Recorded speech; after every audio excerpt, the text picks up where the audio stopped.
All right, gang, welcome back to 7th Season Studios. So, it's Mandala version 2. You guys liked it so much, I decided to do another one to show you guys another way to do this really cool repeating pattern. Because for some reason you guys like it. All right, let's go ahead and get started. Now, on a scale of difficulty, this one's about a 3. You don't have to be a pro, but you do have to kind of be able to follow along. So, let's go ahead and get started. I've got a 2000 pixel by 2000 pixel workspace. Now, I'm going to begin using the pen tool. I'm just going to click and drag, click and drag, click and drag. Just bring out an S curve. Now, here's part of the trick. I don't want this pukey yellow color. So let's go ahead and make this a black stroke right now. Then let's grab our node tool. And you see these square nodes here? Let's make those round. And let's go ahead and pull out the handle so that it begins to actually look like an S curve. Now, it doesn't have to be specific, folks. That's good enough for horseshoes and hand grenades on this one, because you're just going to be replicating the pattern. Now, we grab that and we pull that one out. All right. So I think that we're good enough on this here. All right. So we got a pretty good S curve. All right. Doesn't have to be exact. Now, here's the trick. Let's go turn up the stroke. And again, I've got my stroke panel up. And let's go ahead now and crank this up to 150. All right. So for my purposes, that's good. You see how I've got enough room in there? And now I'm going to click on my pressure curve. Now, you need to know how to do this. Remember, if you click out and you don't see the little white buttons, you can crank that end down. I'm going to make this fat in the middle. And then I'm going to crank this end down. All right, that's pretty good there. I think that I'm actually overall happy with that.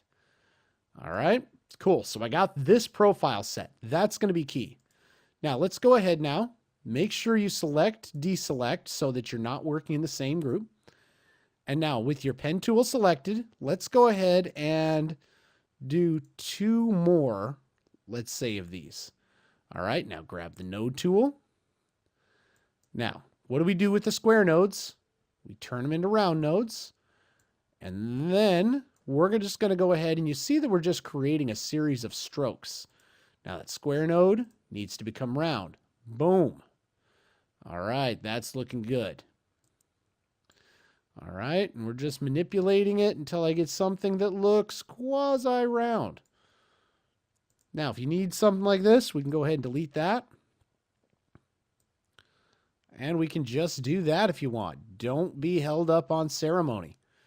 All right, I think I'm pretty happy with that, actually. Let's just go with that. And now let's do one more. So how do we do this? Grab our pen tool.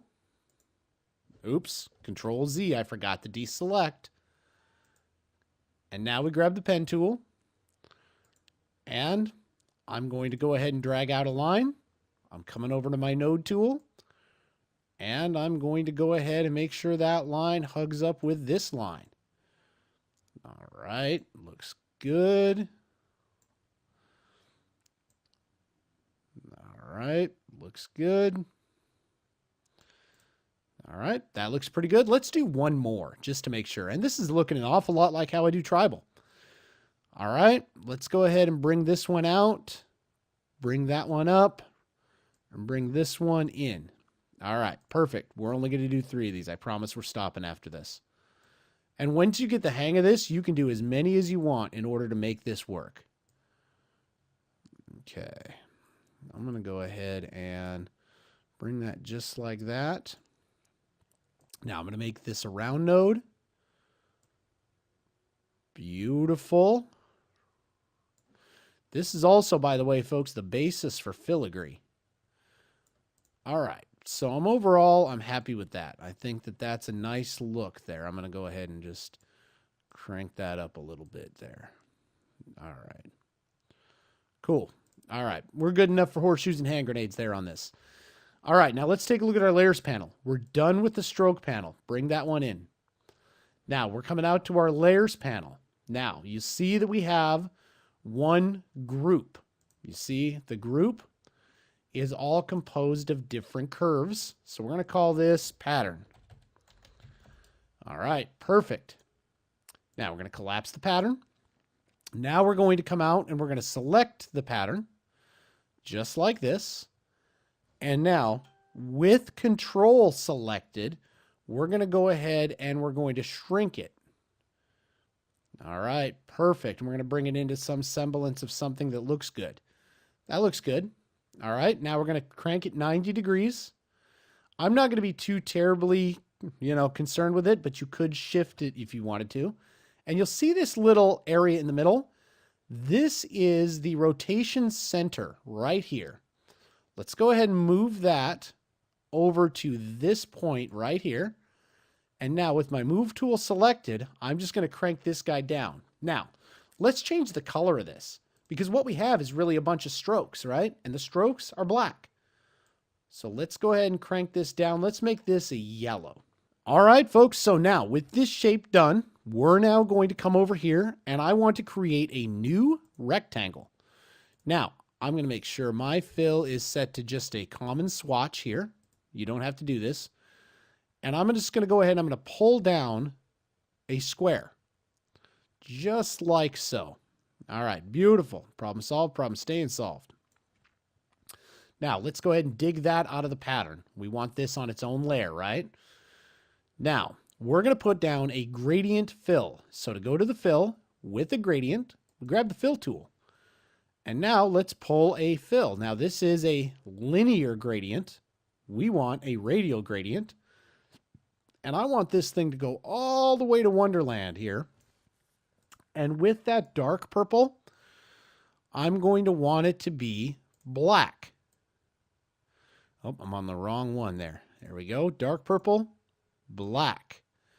All right, looks good. Now, we're in pretty good shape there. Now, let's make this light purple. Let's make it a little lighter. And the cool thing about this gradient fill, or this radial fill, is that we can adjust where this light is. So I'm actually quite happy with that. I think that that looks pretty slick. All right, so we've got a rectangle done. It's got the radial fill. Now, in your downloads for this lesson, I've included from our winter texture pack, which was released and can be found at the download below, there's ice formation, right? So let's go ahead and place the ice formation in here. And I'm going to show you how to work with textures. Now, you bring your ice formation in, and now we want to change the blend mode. So we come over here to the layer, and we change the blend mode to whatever you think looks good. I like multiply. I also am a fan of that. I'm going to go ahead and go with an overlay. Sometimes I'll go with an add. Today I'm going overlay. All right, so ice formation, overlay with the rectangle. Beautiful. All right, what I'm going to do now, I'm going to group these. I'm going to call them a group, and I'm going to call them background. Okay, now, what do we do with the foreground with the background? We move it on top. Perfect. Now, you see when we compress this, it looks a little wonky. Let's go ahead and find that wonky area here. That's it right there. All right, let's go ahead and fix this up.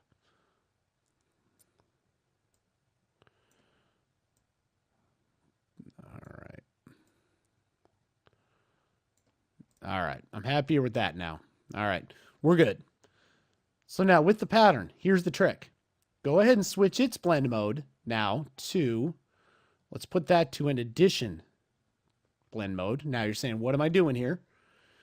With the pattern selected, change the rotation center to this area right here, right about there. And now we're going to go and we're going to right click. We're going to duplicate. Now you see how that went bright yellow. I'm going to go ahead and I'm going to rotate this. Let's go 15 degrees. Now you can hold shift and go 15. Beautiful. Now, hands up, hands off. Because you duplicated it and you went 15 degrees. Control J, Control J.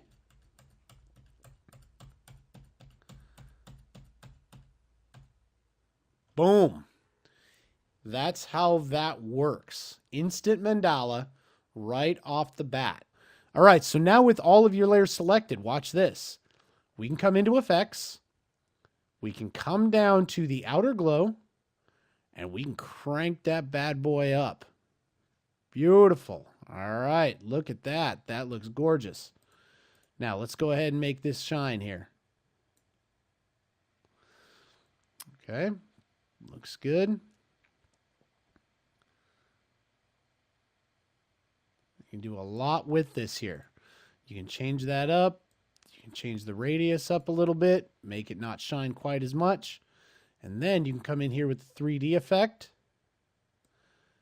Crank up the radii on the 3D. Now, what's going to happen there? Let's go ahead and go to the cog. Let's change the profile.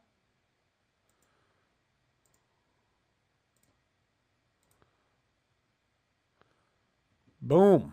All right, that looks really good. I'm really happy with that. So now let's go ahead, grab our move tool. Grab all these layers together. Let's go ahead and move them collectively. Okay, and we're going to come down to here. And I don't have snapping on. So let's go ahead and turn snapping on.